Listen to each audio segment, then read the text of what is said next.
ভালোবাসার সাত কাহনে আজকে ভালোবাসায় জেলাস ফিল করা নিয়ে কথা বলবো। ভালোবাসায় এই জেলাস ফিল করা ব্যাপারটা খুব কমন একটা ব্যাপার। তবে জেলাস ফিল করা আর সন্দেহ করা দুটো কিন্তু এক জিনিস নয়। আবার অনেকের মতে জেলাস ফিল করা অনেক ক্ষেত্রেই ইনসিকিউরিটি থেকে আসে। তবে সব সময় যে ইনসিকিউরিটি থেকেই আসবে তা কিন্তু নাও হতে পারে। আমার মনে হয় ভালোবাসায় জেলাস ফিল করা একটা বেশ মিষ্টি মিষ্টি ব্যাপার। ধরুন আপনি কারোর সাথে খুব হেসে হেসে গল্প করছেন, এদিকে আপনার ভালোবাসার মানুষটি সেটা দেখে মনে মনে খুব জেলাস ফিল করলো, বেশ রেগেও গেল। আপনি হয়তো তখন ব্যাপারটা খুব একটা বোঝেননি। পরবর্তীকালে কোনো একটা কথা প্রসঙ্গে আপনার ভালোবাসার মানুষটি ওই ঘটনার উল্লেখ করে এমনভাবে কথা বলল যে আপনি বুঝে গেলেন সে জেলাস ফিল করেছে। আর মনে মনে আপনার কিন্তু বেশ ভালোই লাগলো।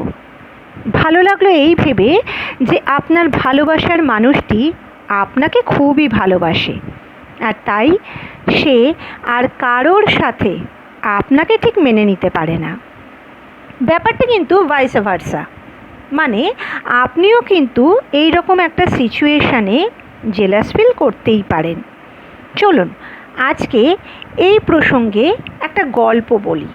তাহলে বন্ধুরা, আজকের গল্প আর গল্পের সবকটা চরিত্রকে কাল্পনিক ধরে নিয়ে গল্পটা শুরু করছি। আজকের গল্প মেধা আর অমিতের গল্প। মেধা আর অমিত বেশ অনেক বছর ধরেই একে অপরকে ভালোবাসে। দুজনে দুজনকে খুব ভালো করে বোঝে, দুজনে দুজনের সাথে খুবই হ্যাপি, খুবই কমফোর্টেবল। এই রিলেশনটা ওরা খুব এনজয় করে। শুধু কেউ কাউকে অন্য কারোর সাথে ঠিক সহ্য করতে পারে না। না, কেউ কাউকে কোনো অবস্থাতেই সন্দেহ কিন্তু করে না, একে অপরকে অসম্ভব বিশ্বাস করে, কিন্তু ওই যে জেলাস ফিল করে। জীবন যখন এভাবে চলছে তখন অমিতের অফিসের একটা পার্টিতে অমিত মেধাকে নিয়ে যায়। মেধা সেখানে গিয়ে শুভঙ্করকে দেখে চিনতে পারে।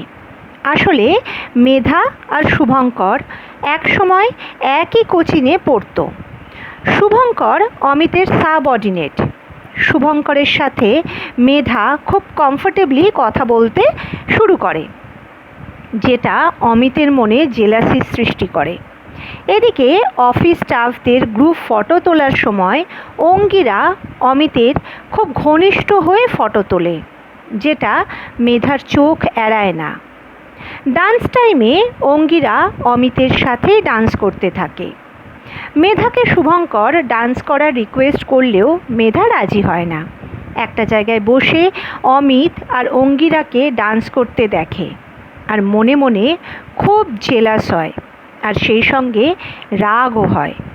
অমিত বুঝতে পেরে মেধার পাশে এসে বসে আর মেধার সাথে গল্পে ব্যস্ত হতে থাকে।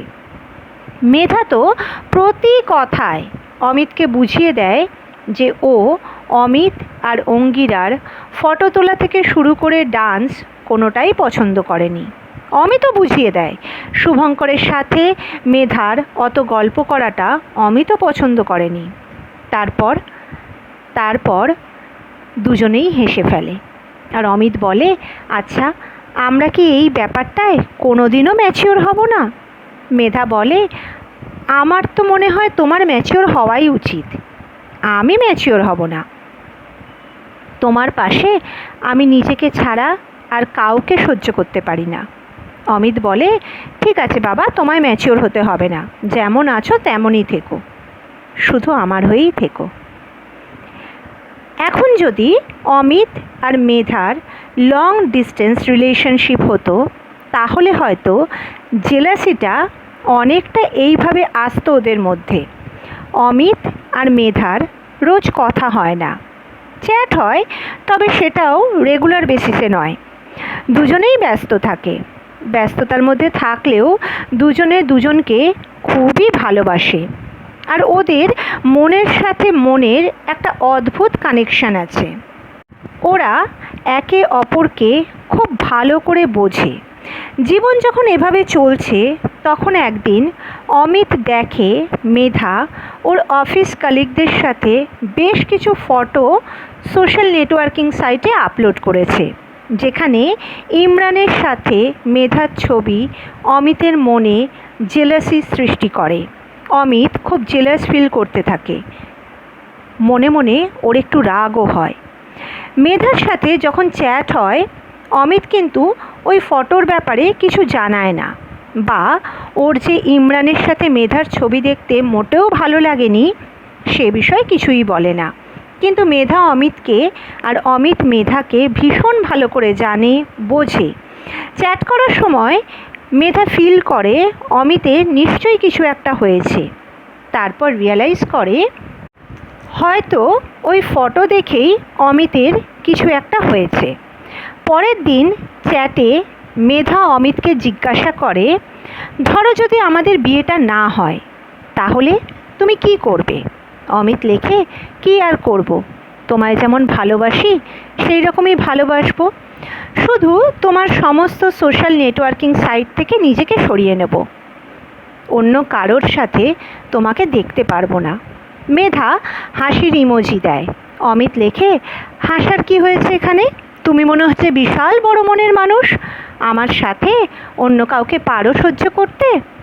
মেধা লেখে, কেন অন্য কারোর সাথে তোমায় দেখব কেন, আর সহ্যই বা কেন করব? আমি ছাড়া আর কেউ তোমার পাশে থাকবে না, বুঝেছ? অমিত লেখে, খুব ভালো করে বুঝে গেছি। এখন তুমি বলো তো, আমার যদি অন্য কারোর সাথে বিয়ে হয় তাহলে তুমি কি করবে? মেধা লেখে, গুড নাইট। তাহলে বন্ধুরা, আজকের এই বিষয়ে আপনাদের যদি কোনো মতামত থাকে অবশ্যই জানাবেন। ধন্যবাদ।